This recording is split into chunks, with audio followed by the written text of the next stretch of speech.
The Cinemania Society presents Remedy by Patrick Ireland, performed by Mark Hoffman and members of the Cinemania Society.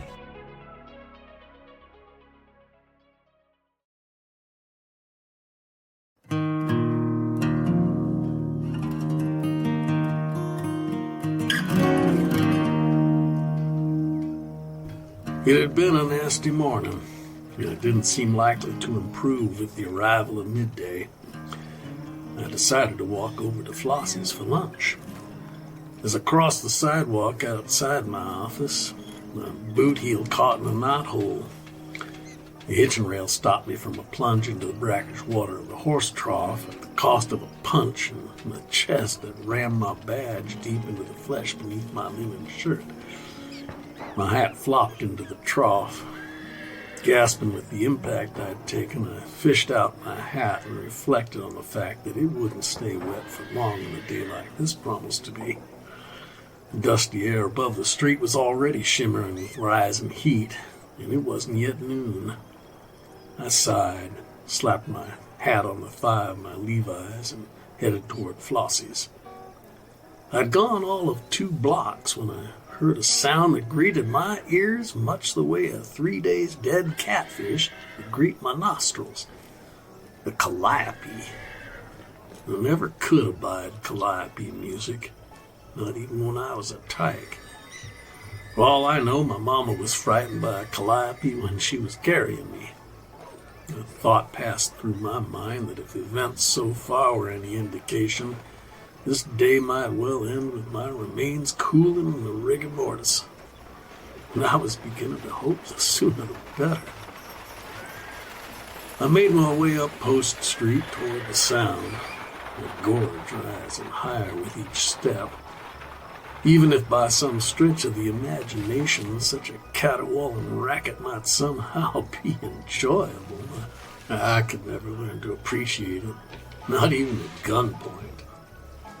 I came up on the infernal noise at the south end of Main Street. It turned out to be a wagon, slowly pulling into town behind a pair of ancient mules. An older style of wagon, like which I had not seen in all my days, with garishly painted picture panelings between the struts along both sides, illustrating heroic scenes, all populated with lots of practically naked young women and muscular men. The canvas of the wagon top was lettered in bold block print, Dr. Mumford's Modern Medical Miracle. These huge red letters were outlined in black, which against the snowy white canvas gave a strong effect of something almost military, yet at the same time theatrical. The calliope music wheezed on endlessly. It was one hell of an impressive sight. I didn't like it worth a damn. High up on the wagon seat sat a mountain of Chinese, braided quay as long as my arm and nearly as thick. He might have gone 300 pounds. The screeching of the calliope was such as to slow my thinking down. He might have gone 350. His bare feet, sticking up above the fascia board, looked to weigh upwards of 20 pounds apiece. And the planes of his face might have covered half an acre.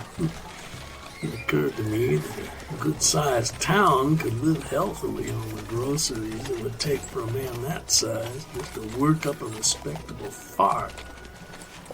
I stood alongside the roadway with the rest of the gawkers and watched as the noisy rig creaked its way into town. Once it had passed my vantage point, I could see that the calliope itself was mounted on a smaller wagon that trailed behind the main one like a caboose. As each note shrieked into the air, there was a little chuff of steam, so the total effect was that of a colorful square tea kettle on wheels.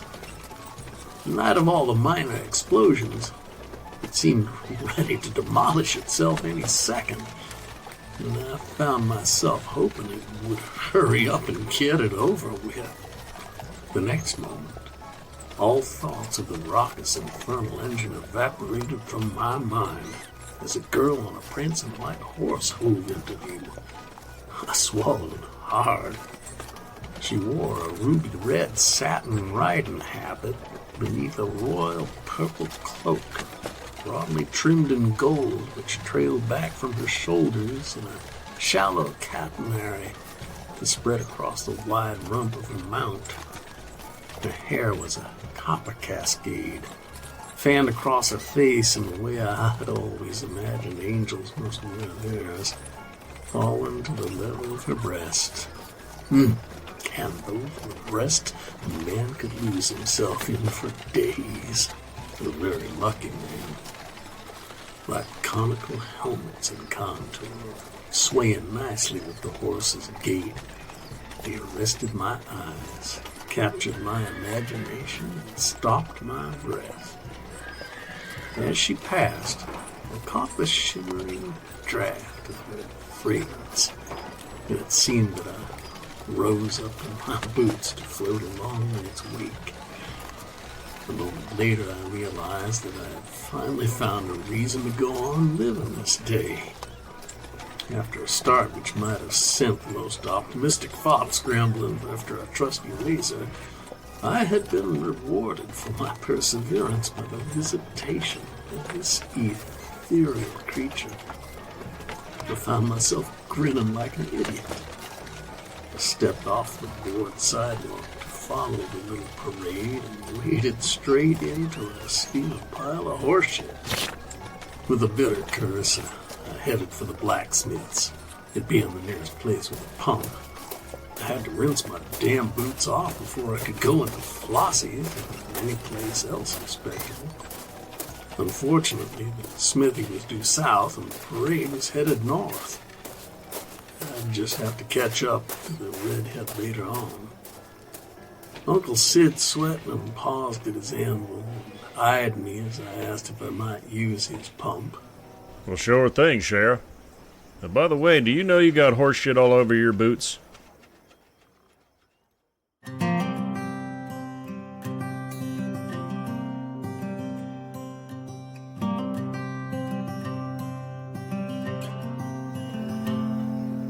It was 1 o'clock by the time I had finished my lunch at Flossie's and made my way uptown to where the medicine show wagon was parked.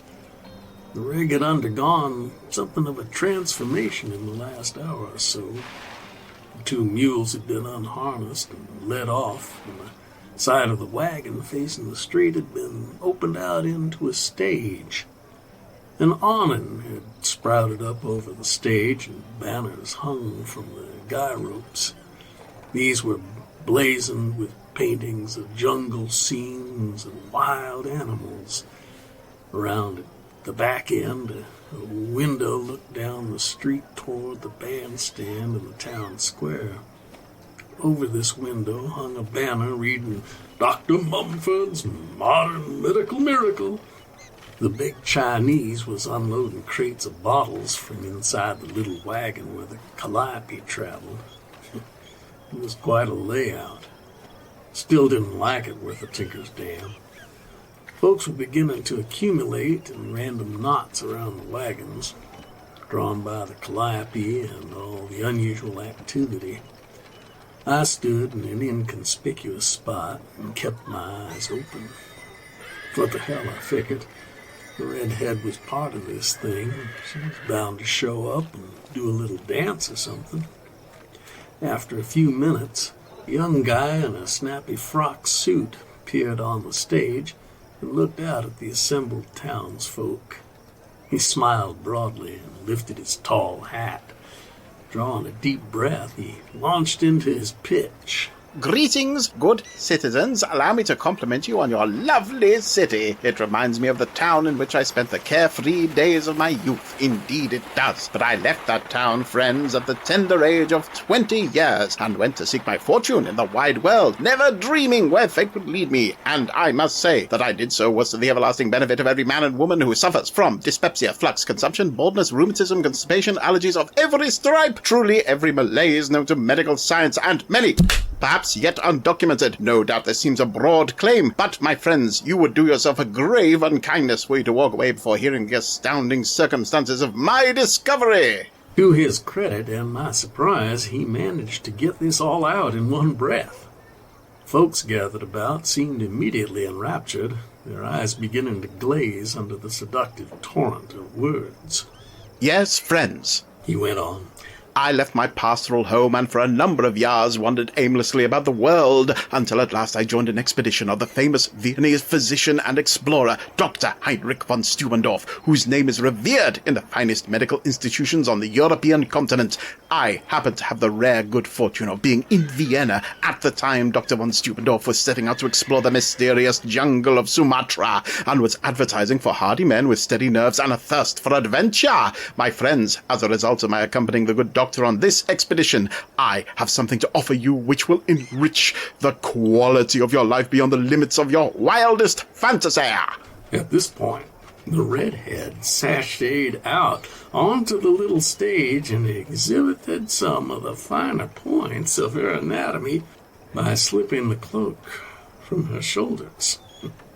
I, of course, being of firm resolve and iron constitution, managed not to gape in open-mouthed stupefaction at the young lady's statuesque form, the essentials of which were nearly concealed by a garment as ample in size as a handful of poker chips.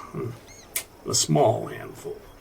Imagine, if you will, The good doctor was intoning as the cloak fluttered to the redhead's feet. the years dropping away from you like yesterday's soiled clothing. Any men in the audience who may have had trouble imagining such were generously assisted by the lovely girl, who slithered about the stage with the flexibility of a double-jointed eel. Imagine leaping refreshed from your night's slumber to greet each new day with a robust energy you haven't known since childhood. Picture your reflection in the mirror beaming back at you with the inner glow of splendid health and sublime well-being. Does this sound like a condition you would be willing to enjoy for the rest of your life? I assure you, my friends, this will be you, a renewed body, bursting with the vital energies of youth. The redhead provided much in the way of inspiration as to just what one might do with such energies, leaving damn little to the imagination. Gone will be the aching back, the trembling hands, the wrinkled visage that evidence the tyranny of age. For in truth, what Dame Fortune led me to in the steamy jungles of Sumatra was a fabled spring of eternal youth, and I have brought this secret back to share with all who would cast away the ravages of time and the tortures of infirmity. Can this be true, you ask? My friends, it is not only true, but the evidence is before your very eyes. He swept his arms wide and bowed deeply from the waist. Indeed, you see before you not a man of 35 years, as I may appear, but of 77. Incredible, you say. I can provide documentation to prove it, ladies and gentlemen, but far better than mere paper proofs is the opportunity to witness the miraculous results with your own eyes. Now the massive Chinese swaggered onto the stage. He wore even less than the redhead. His sleek, oiled skin fairly glowed with health, rippling muscles bulging from every square inch of his body, as if ready to burst through the skin like an overripe persimmon. He was sleek as a big cat, only the great girth of his belly seeming to spoil an otherwise perfect physique. The leopard skin loincloth was his only garment. Let me present the great wrestling champion of the mysterious Orient, Wang Fun. The giant bowed as deeply as his paunch would permit, then straightened ponderously and stood rock still, his mighty arms akimbo, his eyes fixed on infinity. The crowd was silent as a graveyard at midnight. Ladies and gentlemen, when I first came across this man, he was wheezing his last hours away in the terminal stages of consumption. His wasted frame weighed a paltry 62 pounds, and he was unable to rise from what he and his physician believed to be his deathbed. To his great good fortune, I was able to persuade his family to permit me to treat him with my modern medical miracle. Wang Fun lifted his arms and folded them across his glistening, expansive chest. You see before you the results of that treatment. Within 24 hours, Wang Fun was able to walk. In a week, to exercise normally. In 1 month, ladies and gentlemen, the great Wang Fun had gained 87 pounds of solid muscle and was ready to return to the wrestling ring. Inside of a year, he had regained his title as a national champion and to this day remains undefeated. He presents himself to you not only as an outstanding example of physical perfection, but is also ready to accept any challenge from among the men in your community. Any man who is able to remain in the ring with Wang Fun for two minutes will win $20 in gold. He asks only that any challenger put up the sum of $1 in hard coin. Now, this evoked a considerable murmuring from the crowd. Behind me, I heard a fellow remark, I sure could use me a $20 gold piece. to which a female voice responded. Don't waste your money, Clyde. You're just too inept. Clyde's voice took on an injured tone. Well, maybe I'm a hell of a lot more inept than you think. On stage, the doctor was gusting right along. Now, good people, for obvious reasons, I cannot sell this miracle elixir to anybody under the age of 21. But to those above that age, those who would restore their youthful vigor and renew their enjoyment of life, you have only to step around to the window and for a mere $2 avail yourselves of the opportunity of a lifetime. Yes, friends, you heard right. Only $2 buys you a new lease on life, health, happiness, and contentment. $2 for a pint of blessings such as the world has never before seen. Don't crowd now, there's plenty available, and all who seek this miracle shall be served. A good number of the men moved toward the window. Not surprising, since the redhead was now in place there, ready to take their money. She beamed and wriggled, much to the delight of the men and the disgust of the women. I noted a number of fellows being dragged off by their ears as irate wives took the offensive. There remained a few demure ladies, however, who, with sidelong glances, urged their men into the line at the window. Evidently, the promises of renewed vigor and youthful vitality were not lost on these fair creatures. Later today, The doctor went on. there will be a demonstration of strength by the mighty Wang Fun, and for your further edification, the lovely Fatima will perform the exotic dance of enticement, as previously witnessed only in the harems of the great sheikhs of Arabia. Don't miss this unique opportunity to witness the temptations of the Orient as rendered in dance by the one and only Fatima. Shows at 4 o'clock, 6 o'clock, and a special private viewing of the charming Fatima at 7 this evening. Tickets for this one-time event are available immediately, though in limited numbers and at a mere $5 each. Oh, hell! Somebody groaned. The girls over to the whorehouse is only 2. Yeah, Agreed another. and he can do a whole lot more than just look. These boys had a point, all right. But the girls at the whorehouse were about as appealing as anything a man might find wandering around the barnyard. And then I had to laugh right out loud as the mayor's skinny buck-toothed wife bustled past me clutching 2 bottles of Dr. Mumford's modern medical miracle. On reflection, I could see where a plump little hen might not stack up too badly against that. As folks either lined up or drifted away, I sauntered over to the edge of the stage and stood in such a way as to let my coat fall to one side, revealing the star on my waistcoat. Mumford was quick to notice it, as I had expected he would be. He lifted his tall hat. Good morning, Sheriff. He beamed jovially.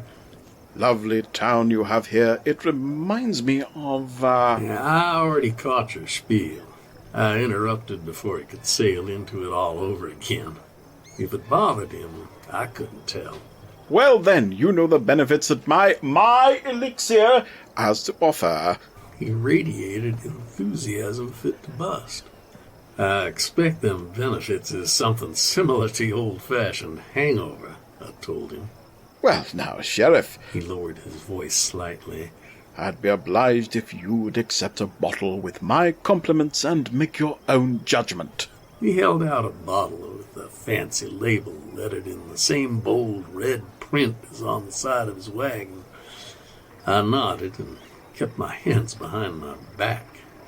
There's also a matter of peddling within the city limits without a proper license. His smile didn't waver a particle.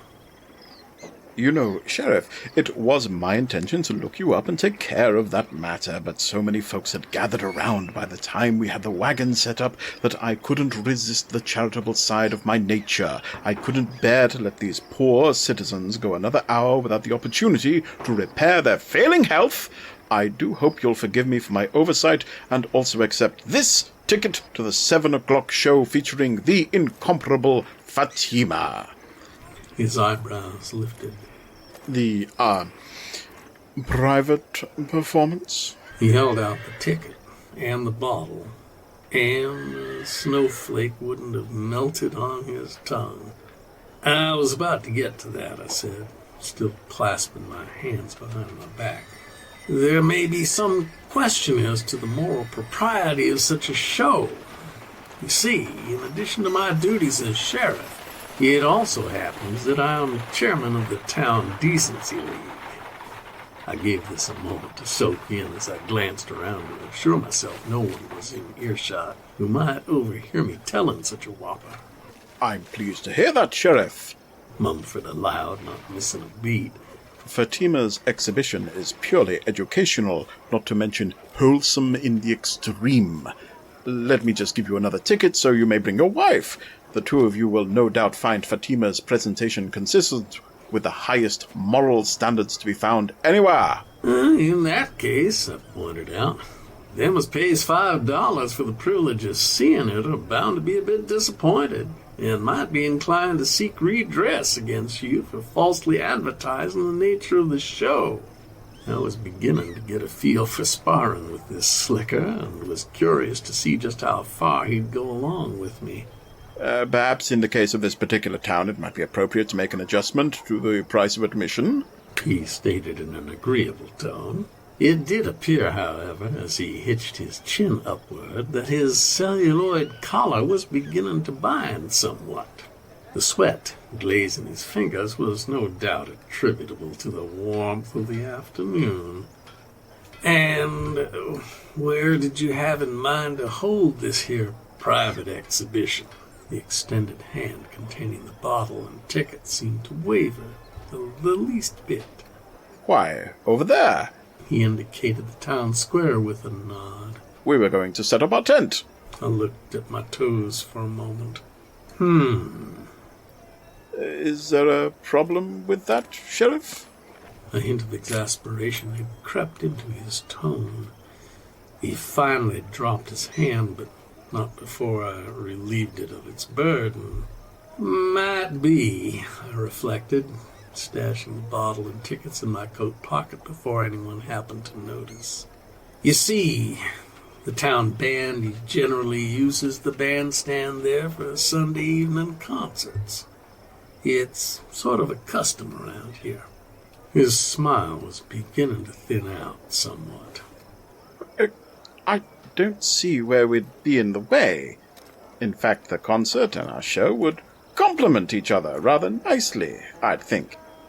Well, of course, the band leader's my brother-in-law, and I guess I could have a word with him.